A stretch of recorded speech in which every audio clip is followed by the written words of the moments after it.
Hey guys, welcome to my YouTube channel, Dear Pre. Subscribe to my channel and hit the bell icon to get all notifications. Do like, comment, share and save the video.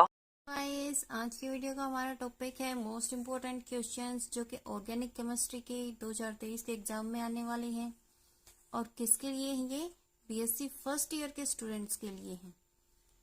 और ये जो हैं questions most important मैंने mark किए हैं। ये MDU, IGU, सीबीएलयू और केयू के इन सभी स्टूडेंट्स के लिए हैं।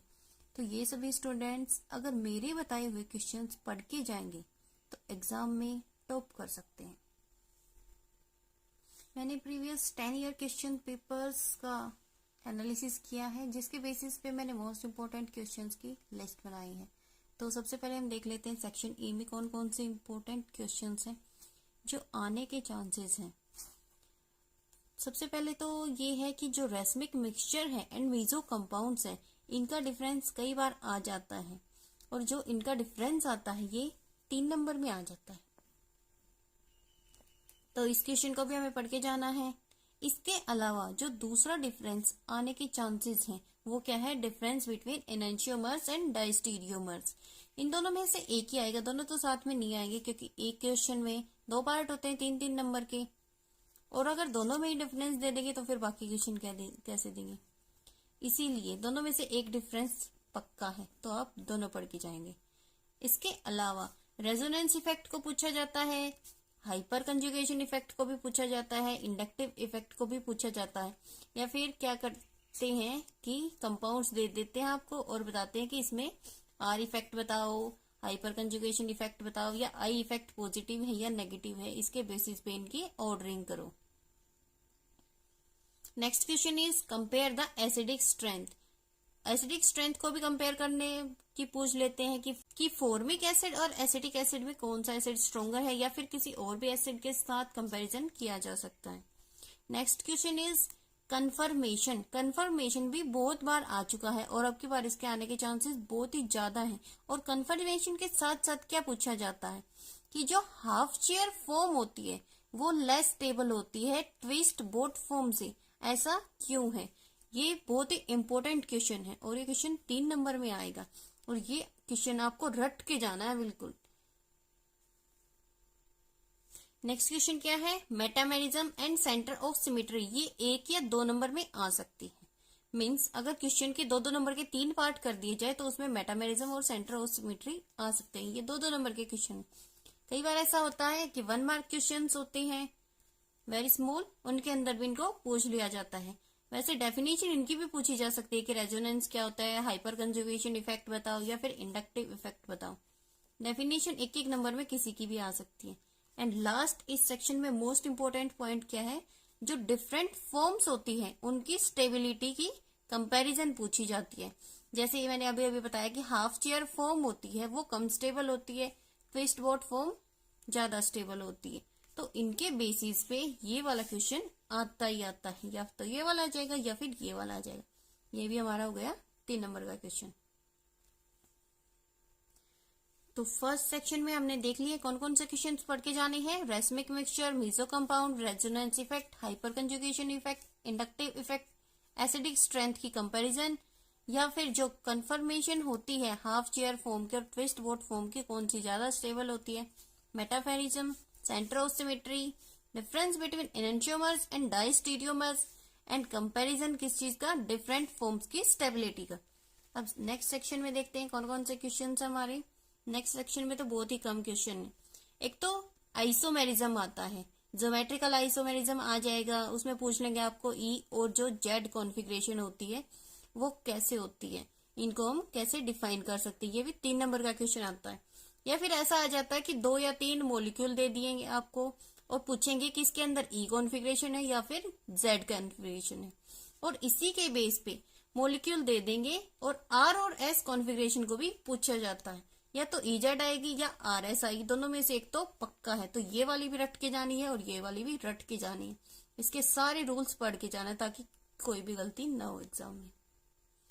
और जो मैंने सेकंड क्वेश्चन लिख रखा है ये भी क्या है? मोस्ट इंपोर्टेंट क्वेश्चन है और हर बार आता है। या तो ये पूछ लिया जाता है कि एन ब्यूटेन की कन्फर्मेशन स्ट्रक्चर्स बताओ, या फिर साइक्लोहेक्सेन के जो डिफरेंट कन्फर्मेशन स्ट्रक्चर्स होते हैं उनको पूछ लिया जाता है। ये भी पूछ लेते हैं इनके साथ साथ कौन सा ज्यादा स्टेबल है, कौन सा कम स्टेबल है। ये भी 3 नंबर का क्वेश्चन हो गया। एक आधी बार 4 नंबर में भी आ जाता है, लेकिन 3 नंबर का तो आएगा ही आएगा। नेक्स्ट क्वेश्चन क्या है हमारा, can optical isomerism be possible in a compound having no chiral carbon. ये भी जो क्वेश्चन है वो 2-3 साल में एक बार तो रिपीट हो ही जाता है, और ये क्वेश्चन भी 3 नंबर में पूछा जाता है। तो इस क्वेश्चन को आप रफली पढ़ लेना, ज्यादा चांसेस नहीं है इसके आने के, लेकिन रफली पढ़ लोगे तो आइडिया हो जाएगा। बाई चांस अगर आ भी जाए और जो ऑप्शन में दूसरा क्वेश्चन होता है वो आपको ना आता हो, तो आप इसको आसानी से कर सकते हैं, क्योंकि ये थ्योरेटिकल क्वेश्चन है। नेक्स्ट क्वेश्चन क्या है हमारे पास, साहोर्स से न्यूमैन प्रोजेक्शन के अंदर कोई भी आपको मॉलिक्यूल दे देंगे, उसको साहोर्स से न्यूमैन के अंदर कन्वर्ट करना होगा, और न्यूमैन से देन फिशर प्रोजेक्शन के अंदर कन्वर्ट करना होता है। ये क्वेश्चन भी 2 से 3 साल में आ जाता है, लेकिन ये हर साल नहीं आता है। तो ये क्वेश्चन भी आप पढ़ के जाएंगे कि किसी भी प्रोजेक्शन से दूसरे प्रोजेक्शन में कैसे कन्वर्ट करते हैं हम मॉलिक्यूल को। तो ये 3 जो ऊपर वाले क्वेश्चन है ये तो 100% आएंगे ही आएंगे, और इनके 50-50% चांसेस हैं कि ये आएंगे या फिर नहीं आएंगे। ये दोनों क्वेश्चन भी 3-3 नंबर के हो गए, और ऊपर वाले 3 या 4 नंबर में आ सकते हैं। ठीक है, तो हमारा सेक्शन बी भी कंप्लीट हो गया। इसके बाद हम देखते हैं सेक्शन सी में क्या क्या है। सेक्शन सी में देख लेते हैं जल्दी से क्या क्या क्वेश्चन आएंगे। सबसे पहले तो कार्बोकैटायन जो कि 3 नंबर में आता है, और कार्बोकैटायन और कार्बो एनायन, जैसे कि सी सेक्शन में 2 क्वेश्चन आते हैं, एक ऊपर और नीचे, मीन्स 2 क्वेश्चन में से एक करना होता है, दोनों के 2-2 पार्ट होते हैं। तो ऐसे आता है कि या तो कार्बोकैटायन के साथ फ्री रेडिकल आ जाएगा, सेकंड क्वेश्चन में कार्बो एनायन के साथ इलेक्ट्रोफाइल या न्यूक्लियोफाइल आ सकते हैं, या फिर कार्बिन या नाइट्रीन में से दोनों में से एक आएगा। तो कार्बोकैटायन में क्या पूछा जाता है, 1 नंबर का होता है कार्बोकैटायन तो, लेकिन इसको 3 नंबर का बनाने के लिए कार्बोकैटायन के साथ इसकी रीअरेंजमेंट पूछी जाती है। स्पेशली जो हर साल पूछी जाती है वो मिथाइल शिफ्ट है, इसको इसलिए मैंने स्टार मार्क कर रखा है। तो कार्बोकैटायन यहाँ पे 3 नंबर का क्वेश्चन हो गया। कार्बो एनायन में मेनली क्या पूछी जाती है, इनकी प्रिपरेशन पूछी जाती है कि कार्बो एनायन को कैसे बनाया जाता है, और कभी कभी ऐसा होता है कि कार्बो एनायन की स्टेबिलिटी भी पूछ लेते हैं। कार्बो एनायन भी 3 नंबर का क्वेश्चन हो गया। फ्री रेडिकल्स में क्या पूछा जाता है, फ्री रेडिकल्स में उनकी स्ट्रक्चर और उनकी स्टेबिलिटी पूछी जाती है कि फ्री रेडिकल्स कितनी ज्यादा स्टेबल होते हैं, कौन सा स्ट्रक्चर स्टेबल होता है, कौन सा कम स्टेबल होता है। तो यहाँ पे आपको कार्बोकैटायंस, कार्बो एनायंस, फ्री रेडिकल्स तीनों को बिल्कुल रट के जाना है, क्योंकि इसके बेस पे आपके 6 नंबर तो पक्के हैं। इसके अलावा जो दूसरा क्वेश्चन है उसमें जो दूसरे पार्ट आते हैं उसमें क्या होता है, या तो इलेक्ट्रोफाइल या न्यूक्लियोफाइल को कंपैरिजन में पूछ लिया जाता है विद एग्जांपल, या फिर क्या होता है कि आपको 4-5 कंपाउंड दे दिए जाते हैं और उसमें पूछेंगे कि कौन सा कंपाउंड इलेक्ट्रोफाइल है, कौन सा न्यूक्लियोफाइल है। ये क्वेश्चन भी यहाँ पे 3 नंबर का पूछा जाता है। और या तो ये आ जाएंगे, या फिर दूसरा क्वेश्चन क्या आ जाएगा कि कार्बिन है उसमें सिंगलेट और ट्रिपलेट में से कौन सी ज्यादा स्टेबल है, तो आपको कार्बिन भी लिखना पड़ेगा और सिंगलेट और ट्रिपलेट दोनों को लिख के, और फिर ये कौन सी फॉर्म ज्यादा स्टेबल क्यों है। अगर नाइट्रीन पूछा जाएगा तो नाइट्रीन में उसकी फॉर्मेशन का मैकेनिज्म पूछा जाता है हर साल, इसको भी स्टार मार्क कर देते हैं। कार्बिन भी यहाँ पे हो गया 3 नंबर का क्वेश्चन, और जो नाइट्रीन का क्वेश्चन वो भी यहाँ पे 3 नंबर का हो जाता है। तो सी सेक्शन में हमें क्या करना है, कार्बोकैटायन, एनायन और फ्री रेडिकल तीनों को बिल्कुल रट लेना है। उसके साथ साथ इलेक्ट्रोफाइल और न्यूक्लियोफाइल को भी पढ़ लेना है कि कौन से इलेक्ट्रोफाइल होते हैं, कौन से न्यूक्लियोफाइल होते हैं, दोनों के एग्जाम्पल भी याद कर लेना। उसके साथ साथ जो कार्बिन है उसके 2 टाइप्स, सिंगलेट और ट्रिपलेट दोनों को रट लेना, और जो नाइट्रीन है उसकी फॉर्मेशन का मैकेनिज्म पढ़ के जाना है। ये क्या है, मोस्ट इम्पोर्टेंट है, अब की बार तो यही आएंगे। तो 6 नंबर आपके पक्के हैं इस सेक्शन के। अब चलते हैं नेक्स्ट सेक्शन में। तो नेक्स्ट सेक्शन में आपको ज्यादा से ज्यादा तो रिएक्शन ही दी जाती है कि रिएक्शन बताओ कौन सी है, या फिर तो सीधा नेम रिएक्शन दे देंगे, जैसे कि कोरे हाउस रिएक्शन हो गई, वोट्स रिएक्शन, कोब्स रिएक्शन, या फिर साइक्लो एडिशन रिएक्शन, या फिर क्या दे देंगे कि कंप्लीट द रिएक्शन, आपको रिएक्शन दे देंगे, आपको उनके बीच में जो मार्क किए हुए क्वेश्चन मार्क है उनके जगह पे बताना कि वहां पे कौन सा कंपाउंड आएगा। तो अब इस सेक्शन में देखते हैं कि जो सबसे ज्यादा पूछी जाने वाली रिएक्शन है कौन सी है। सबसे ज्यादा पूछे जाने वाली रिएक्शन है कोरेहाउस रिएक्शन एंड वुड्स रिएक्शन। ये तो 200% आएंगी, बाकी तो 100% आएंगी। ये तो अगर एक यूनिवर्सिटी का एग्जाम है उसमें ये दोनों पूछी जाती है तो बाकी में भी यही पूछी जाती है और हर साल यही आती है, इनके अलावा कुछ नहीं आता।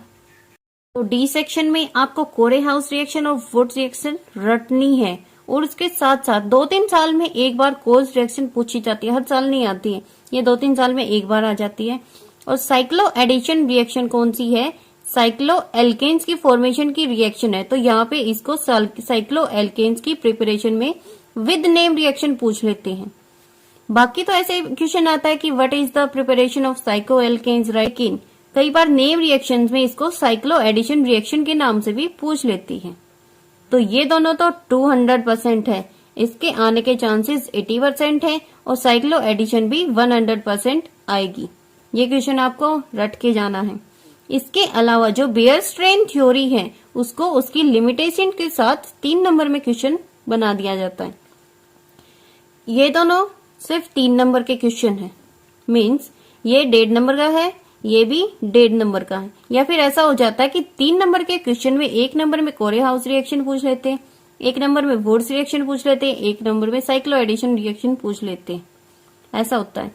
और जो नेक्स्ट पार्ट होता है उसमें क्या पूछ लेते हैं? बेयर स्ट्रेन थ्योरी और उसके लिमिटेशंस क्या। बेयर स्ट्रेन थ्योरी में हमेशा उसकी लिमिटेशन को अलग से नोट डाउन किया जाता है कि उसकी लिमिटेशंस बताओ, तो ये आपको अच्छे से याद करके जानी है। उसके बाद नेक्स्ट क्वेश्चन क्या है? थ्योरी ऑफ स्ट्रेनलेस रिंग्स, मीन्स जो स्ट्रेनलेस रिंग्स की थ्योरी है वो भी आपको याद करके जानी है। ये दूसरे क्वेश्चन में हर साल आती है, ये भी 3 नंबर का क्वेश्चन हो गया। ये आएगी, ये नहीं आएगी तो साइक्लो एल्केन्स की प्रिपरेशन तो बिल्कुल 100% आएगी, ये भी यहाँ पे 3 नंबर का क्वेश्चन है। इसके अलावा जो कंप्लीट द फॉलोइंग रिएक्शन है ये 2 नंबर में भी आ जाती है, 3 नंबर में भी आ जाती है। और इसमें ये जो मैंने 4 रिएक्शंस यहाँ पे लिख रखी है, इनके अलावा कोई 5वीं रिएक्शन आज तक पूछी नहीं गई है। तो आपको सिर्फ यही 4 पढ़ के जानी है, बाकी कोई पढ़ने की जरूरत नहीं है। अगर आप यही 4 रिएक्शन कर लोगे और ऊपर वाला सेक्शन भी पढ़ लेते हो तो डी सेक्शन भी आपका पक्का क्लियर। यहाँ पे क्वेश्चन होता है कि आपको पूरे डी सेक्शन में ये 4 रिएक्शंस ढूंढनी पड़ेंगी, क्या पता आपको मिले ना मिले। तो इसके लिए भी मैंने सॉल्यूशन निकाला है, मैं आपको दिखाती हूँ कि ये 4 रिएक्शंस कौन कौन सी हैं। तो सबसे पहले तो ऊपर वाली जो 2 रिएक्शंस दे रखी हैं, C2H5Cl विद ड्राई ईथर या सोडियम विद हीट, तो यहाँ पे क्या प्रोडक्ट बनता है, इस प्रोडक्ट को आप देख लेना, यहाँ पे बनता है एन ब्यूटेन। इसके बाद AlCl3 या फिर HCl के साथ जब इस कंपाउंड को दोबारा से हीट करते हैं तो 2 प्रोडक्ट कौन कौन से बनते हैं? यहाँ पे 2 प्रोडक्ट बनेंगे, आइसोब्यूटेन एंड 2-ब्यूटाइल कार्बोकैटायन। तो यहाँ पे इस क्वेश्चन का आप अभी से नोट डाउन कर लो, ये यहाँ से हो गया आपको 2 नंबर पक्के। इसके साथ साथ जो सेकंड रिएक्शन है, और एक बात तो मैं बताना भूल ही गई, जो ऊपर वाली 2 रिएक्शन ये हमेशा साथ में पूछी जाती हैं और जो नीचे वाली 2 हैं वो भी साथ में पूछी जाती है। या तो ये दोनों आएंगी या फिर ये दोनों आएंगी, चारों नहीं आएंगी। इन दोनों को भी पेयरिंग में पूछ लिया जाता है या फिर इन दोनों को, जैसे कि इसमें दे रखा है इसके साथ यही पूछ रखी। तो CH3OH को अगर HI और रेड फॉस्फोरस की प्रेजेंस में हीट करते तो क्या बनता है? यहाँ पे मीथेन बनेगा। और उसके बाद हम इसको क्लोरीन और HNO के प्रेजेंस में इसकी क्या फॉर्मेशन होगी इसकी आगे भी देख लेते हैं। तो यहाँ पे बनेगा CH3Cl प्लस HCl, वहां से CH3Cl में से माइनस कर देंगे HCl और दोबारा से Cl डाल देंगे, क्योंकि यहाँ पे Cl2 क्या है, एक्सेस में है, तो Cl2 बार बार इसके अंदर जुड़ता जाएगा जुड़ता जाएगा जुड़ता जाएगा। और यहाँ पे Cl क्या जनरेट कर देगा, फ्री रेडिकल्स जनरेट कर देगा, तो यहाँ पे HCl निकलते जाएंगे, ये निकल गया ये निकल गया, बहुत सारे HCl निकलने के बाद लास्ट में CCl4 की फॉर्मेशन हो जाएगी and this compound is known as carbon tetrachloride. तो ये दोनों रिएक्शन तो आपकी हो गई। अब नेक्स्ट 2 रिएक्शंस बचती हैं, इनको भी देखो, ये 8वां क्वेश्चन है, इसके सी सेक्शन में ये दोनों रिएक्शन पूछ रखी है, और आगे जो 9वां क्वेश्चन है उसके भी सी सेक्शन में अगली रिएक्शन पूछ रखी है। तो ऑप्शन में अगर या तो ये आपको याद करके जानी है या ये दोनों याद करके जानी है, तो 4 में से 2 रिएक्शन तो बिल्कुल रट लेना, ये तो आएंगी ही पक्का। तो यहाँ पे इनका भी आंसर देख लेते हैं, यहाँ पे इनसे क्या बनता है। CH2 CH2 CH2 ये चेन फॉर्म में है, इसको क्या बोलेंगे 1,3 डाइब्रोमो प्रोपेन। इसको ZnETOH के साथ अगर हीट करेंगे तो क्या बनेगा साइक्लोप्रोपेन। तो फर्स्ट वाले क्वेश्चन बार की जगह आएगा साइक्लोप्रोपेन। और साइक्लोप्रोपेन की फॉर्मेशन होने के बाद जब इसको NiH2 के साथ 80 डिग्री सेल्सियस पे अगर हम हीट करेंगे तो यहाँ पे बन जाएगा प्रोपेन। तो ये जो थर्ड वाला क्वेश्चन है इसका भी आंसर हो गया, ए और बी दोनों के पास हमें पता चल गया। यहाँ पे आएगा साइक्लोप्रोपेन, यहाँ पे आएगा प्रोपेन। लास्ट वाली रिएक्शन भी देख लेते हैं। C2H5COONA एक्वस को हम इलेक्ट्रोलिसिस करेंगे तो इससे बनेगा N-ब्यूटेन, और इसको फिर फर्दर Br2 और HNO के प्रेजेंस में क्या बन जाएगा ब्रोमो ब्यूटेन, और यहाँ से निकल जाएगा HBr। ये रिएक्शन भी जो मैंने सेकंड रिएक्शन करवाई थी उसी की तरह है। इसमें क्या था, Cl2 के साथ HNO में जब डाला था तो HCl निकल गया था और CH3Cl की फॉर्मेशन हो गई थी। और इसमें क्या है, इसमें भी HBr निकल गया और ब्रोमो ब्यूटेन की फॉर्मेशन हो गई। तो यहाँ पे आपके जो चारों के चारों रिएक्शंस है उनका आंसर हो गया है। तो मैंने जितने भी सेक्शन वाइज क्वेश्चंस बताए हैं आपको ये सारे याद करके जाने हैं। तो इन सारे क्वेश्चंस में से याद करने के बाद आपका ऑर्गेनिक केमिस्ट्री का मार्क्स कितने मार्क्स का क्वेश्चन पेपर होता है 29 का। तो 29 में से पूरा का पूरा 29 का मैंने पेपर बता दिया, और जो 1 मार्क क्वेश्चन वे भी बता दिए मैंने कौन से कहाँ पे आएंगे। अगर आपको वीडियो अच्छी लगी तो लाइक, कमेंट, शेयर और सब्सक्राइब करना ना भूलना। Thank you.